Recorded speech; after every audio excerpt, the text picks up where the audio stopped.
This would be the time that you would take the hand of someone who is close to you. Let us bow our heads and close our eyes and center our thoughts on God.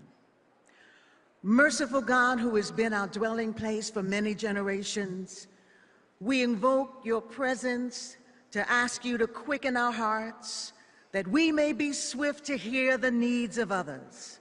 Oh God, let us not be weary in well-doing as we confront the ancient enemies again: injustice, poverty, apathy.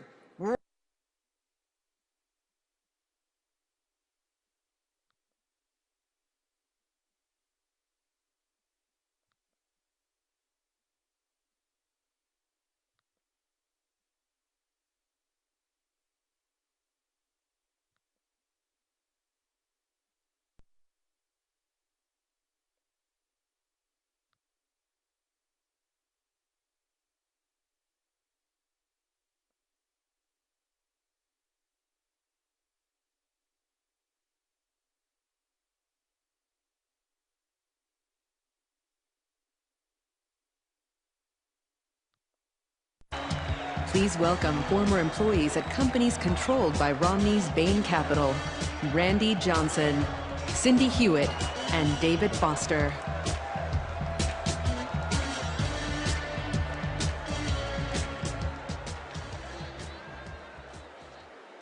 We just heard from Bob King about President Obama's record of creating jobs.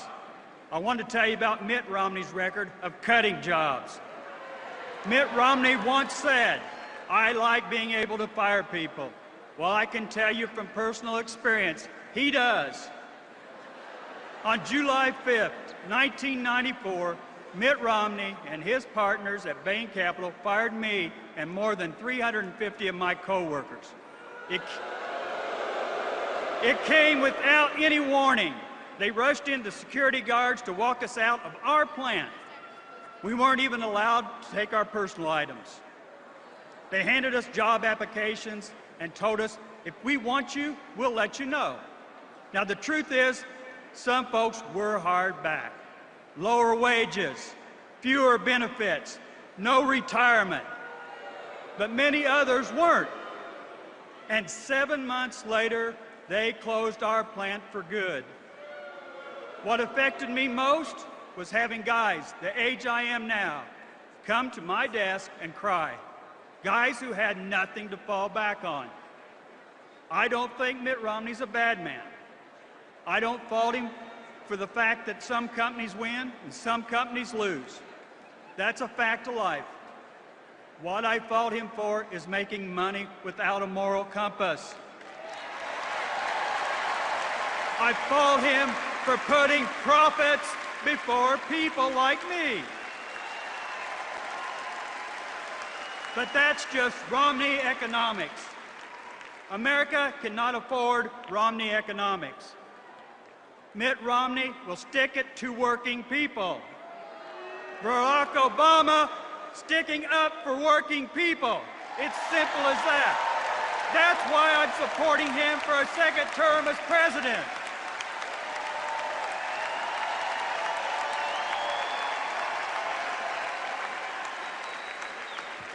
When Mitt Romney first announced he was running for president, I had no idea who he was. But then I learned he was the CEO of Bain Capital, and that sure got my attention real fast. I used to work at a plant in Miami that Governor Romney bought with his partners from Bain.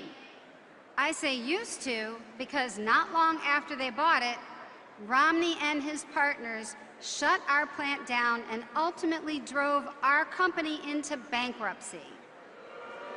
Our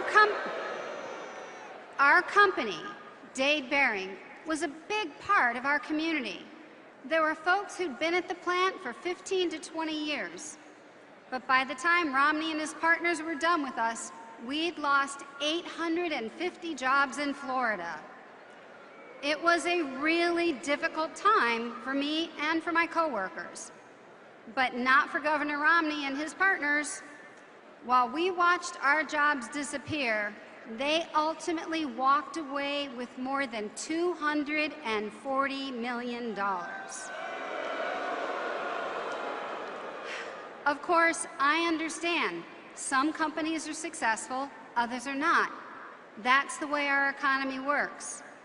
But it is wrong when dedicated, productive employees feel the pain while folks like Mitt Romney make profits.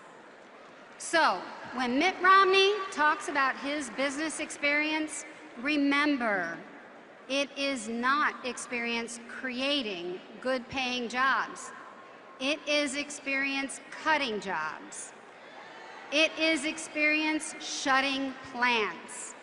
It is experience making millions of dollars by making life tougher for hardworking Americans. That is not the kind of experience we need in the White House. We need a president who will create good-paying jobs and make sure everyone has a fair chance. We need President Barack Obama.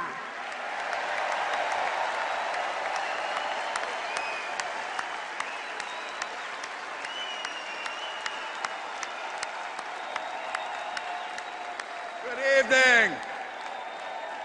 Good evening. And a special greeting to my fellow Minnesotans and to the hard-working Missourians that I was privileged to represent for so many years. I'm David Foster, and I was a steel worker for 31 years. For 15 years, I laid brick and tapped the furnaces and did all that hard, dirty work that turned molten metal into the cars and bridges and buildings that make America what it is today. And I also led the steel workers in a 13-state region, including GST Steel in Kansas City, a 100-year-old company that was bought by Mitt Romney and his partners at Bain Capital in 1993. Now, it's a story that I wish I didn't have to tell, but America needs to know the truth.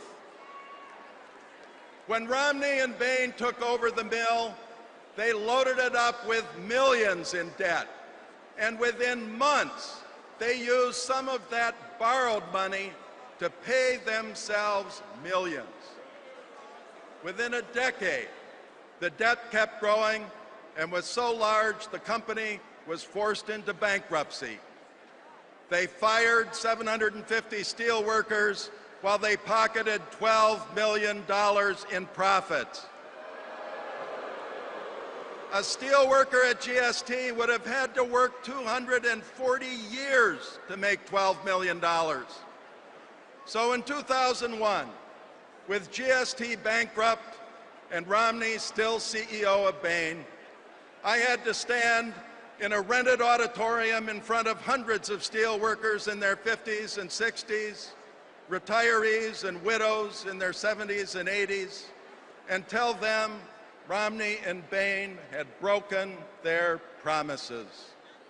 Jobs, vacation pay, severance, health insurance, pension benefits that were promised, they were all gone. Now, some companies succeed. Some companies succeed, others fail. I know that. But I also know this. We don't need a president who fires steelworkers or says, let Detroit go bankrupt.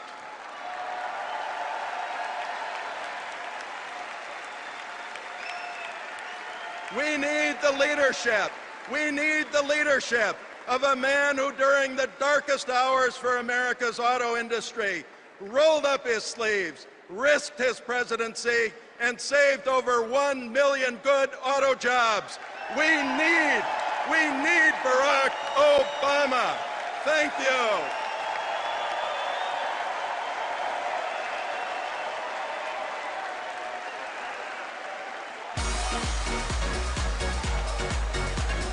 Please welcome Maryland